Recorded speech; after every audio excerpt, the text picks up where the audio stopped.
Muito boa noite, caros portugueses.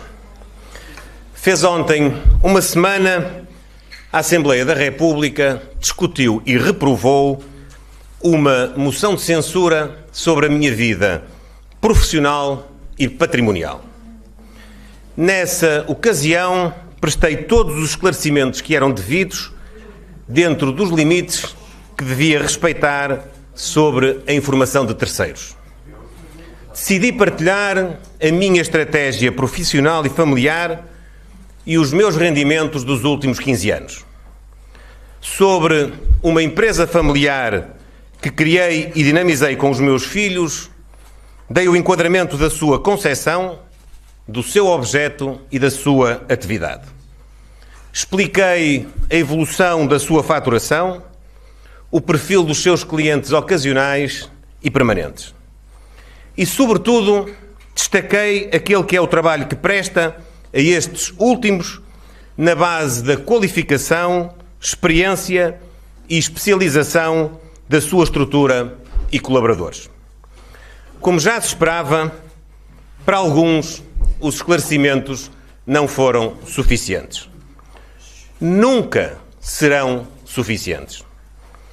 Divulgaram-se, entretanto, os nomes dos clientes e dos colaboradores regulares, valores de prestações de serviços e, em cima disso, claro, lançaram-se e alimentaram-se especulações para que o assunto nunca se encerrasse e para que se criassem novas insinuações e novos pedidos de esclarecimento, sempre sobre um culto de gravidade e suspeição sobre o Primeiro-Ministro.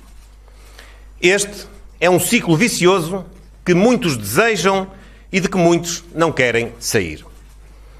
A verdade é esta. Há uma empresa que existe, que tem um know-how, uma estrutura de conhecimento, pessoas qualificadas e especializadas, que presta um relevante serviço a outras empresas e que, por via disso, tenta garantir a conformidade dos procedimentos em matéria de proteção de dados pessoais, por forma a evitar que essas empresas possam ser alvo de procedimentos que desemboquem em coimas de milhões de euros. Empresas como a Solverde, que recolhem, tratam e armazenam, gerem dados e bases de dados de clientes de hotéis, de salas de jogos físicas e online, com transações financeiras, com regras de limitação de idade, de adição, de combate a fraudes, de deturpação de identidades, de branqueamento de capitais, etc. Tudo isto precisa de acompanhamento técnico e permanente. Estamos a falar, neste caso, de mais de 500 mil de pessoas e de construir decisões que impactam nesse universo.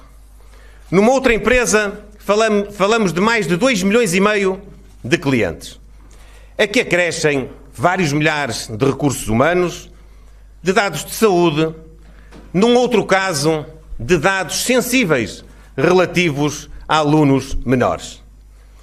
Nada disto tem a ver comigo, com a minha família, com os acionistas das empresas, com a política. Isto é trabalho puro, com melindre, com tecnicidade, com responsabilidade.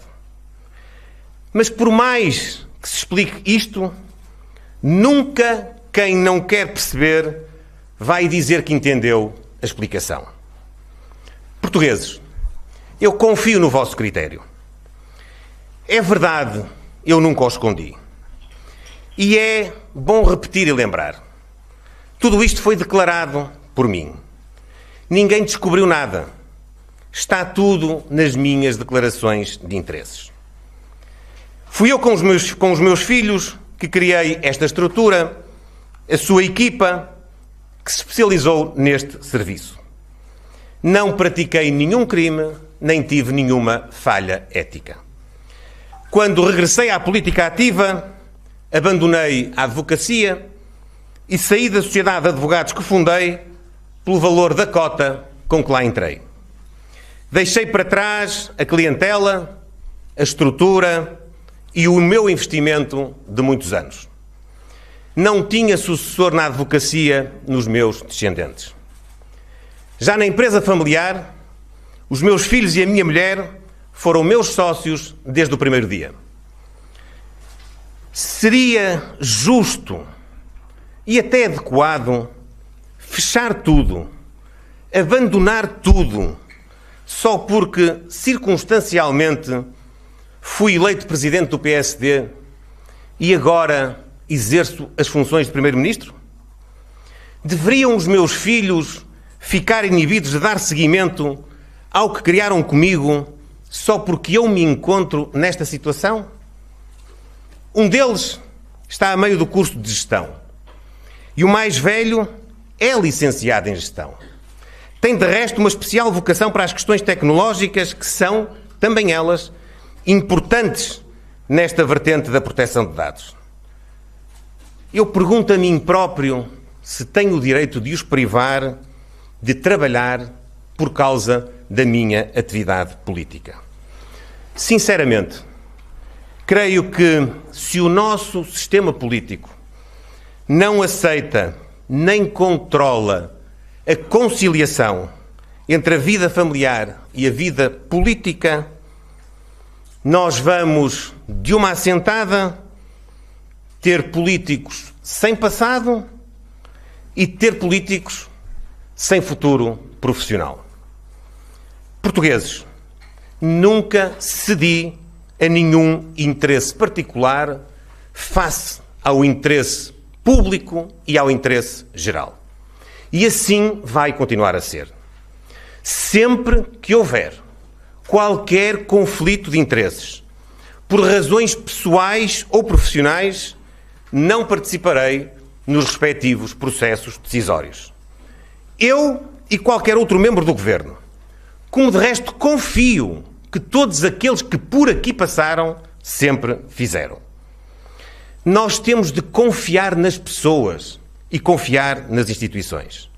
E, obviamente, também confiar nos mecanismos de fiscalização democrática e institucional. A esse respeito, tem sido particularmente elucidativa a posição do maior partido da oposição. Não resistiu a fomentar a desconfiança e a especulação. A insinuação mesmo. Não fala de mais nada, para que depois se possa dizer que não se fala de outro assunto. Portugueses, nos últimos 15 dias realizámos uma importante cimeira com o Brasil e tivemos uma histórica visita do Presidente da França a Portugal.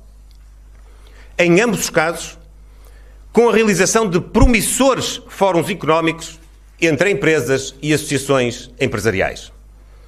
Portugal está forte e recomenda-se. Tudo aponta para termos fechado o ano 2024 com um crescimento económico melhor do que o esperado e com o melhor desempenho em cadeia da União Europeia no quarto trimestre. A execução orçamental deste ano começou bem e estamos, inclusivamente, a diminuir as dívidas a fornecedores. As agências internacionais continuam a melhorar o ranking da República. O desemprego está em níveis históricos e o emprego em máximos igualmente históricos. A dívida externa já está abaixo dos 60% do PIB, quando em 2010 era superior a 100%. Temos um país em movimento. O investimento público está no terreno. O investimento privado está a aumentar. E o investimento direto estrangeiro está também ele a ser cada vez mais atraído. Descemos os impostos sobre o rendimento do trabalho, em especial da classe média e ainda mais em especial dos jovens, a quem estamos também a dar uma excepcional ajuda no acesso à habitação. Subimos as pensões, atribuímos mais complemento solidário para idosos e uma pensão extraordinária, um suplemento extraordinário. Ao mesmo tempo que aumentamos as comparticipações para os medicamentos. Melhoramos e valorizamos as carreiras de professores, de polícias, de militares, de oficiais de justiça, de guardas prisionais, de bombeiros sapadores, de enfermeiros, de médicos. Estamos a executar o programa de emergência e transformação da saúde e a resolver muitos dos seus problemas estruturais. Decidimos a nova localização do Aeroporto Internacional de Lisboa, a alta velocidade ferroviária e criamos o Passe Ferroviário Verde. Vamos, nas próximas semanas, apresentar o maior investimento de sempre no domínio hídrico, a água que une. Está em curso o processo de construção de 59 mil novas casas públicas. Estamos a aumentar a regulamentação da imigração, dando maior dignidade a quem nos procura. Aumentamos o policiamento de proximidade, o combate à criminalidade violenta e também à violência doméstica. Estamos a executar o programa Acelerar a Economia, nele se integrando também a aposta nas indústrias da defesa. Estamos a reformular o ensino público, desde a creche ao ensino superior. Estamos a promover políticas públicas da cultura ao desporto, do ambiente à ação social. Sem nos esquecermos daqueles portugueses que estão no estrangeiro, da nossa diáspora. E sem nos esquecermos também da política externa, participando ativamente na União Europeia, na NATO, nas Nações Unidas, na CPLP, na procura dos melhores equilíbrios para os conflitos políticos, militares e comerciais. Portugueses, com a incerteza internacional e os desafios que a Europa enfrenta, colocar este país em movimento, este Portugal que está forte e que se recomenda, numa crise política é difícil de perceber. A crise política deve ser evitada, mas também é preciso dizer que ela poderá vir a ser inevitável. Que não reste nenhuma dúvida. Estou aqui desde a primeira hora em exclusividade total de dedicação à função de coordenação da ação do Governo e de representação de Portugal. Repito, em exclusividade total. Assegurei, com os membros do Governo, sempre a estabilidade política. A exposição a que fui sujeito com a minha família chegou a um limite que nunca imaginei. Não me queixo. Sei que sou o Primeiro-Ministro porque quis e porque os portugueses me confiaram essa honra. Estou, como sempre, disponível para um escrutínio saudável e democrático. Não será por isso que fugirei à minha responsabilidade. Mas não estarei aqui a qualquer custo. A situação política tem de ser clarificada sem manobras táticas e palacianas. O país precisa da responsabilidade do Governo e da responsabilidade da oposição. Neste contexto, quero transmitir-vos. Relativamente à empresa familiar, ela será, doravante, totalmente detida e gerida pelos meus filhos. Mudará a sua sede e seguirá o seu caminho exclusivamente na esfera da vida deles. Estou seguro que eles têm orgulho no que fizeram com os pais, como os pais têm seguramente orgulho no que eles forem capazes de fazer sozinhos. Em termos políticos e governativos, insto daqui os partidos políticos representados na Assembleia da República a declarar sem tibiezas se consideram, depois de tudo o que já foi dito e conhecido, que o Governo dispõe de condições para continuar a executar o programa do Governo, como resultou há uma semana da votação da moção de censura. Sem essa resposta, a clarificação política exigirá a confirmação dessas condições no Parlamento, o que, por iniciativa do Governo, só pode acontecer com a apresentação de uma moção de confiança. Caros portugueses, o Governo e eu próprio estamos aqui para assegurar a estabilidade e para continuarmos focados na resolução dos vossos reais problemas. Mas, como sempre, só estaremos cá com a vossa confiança e com a vossa legitimação. Sinto mesmo que é essa a vossa vontade.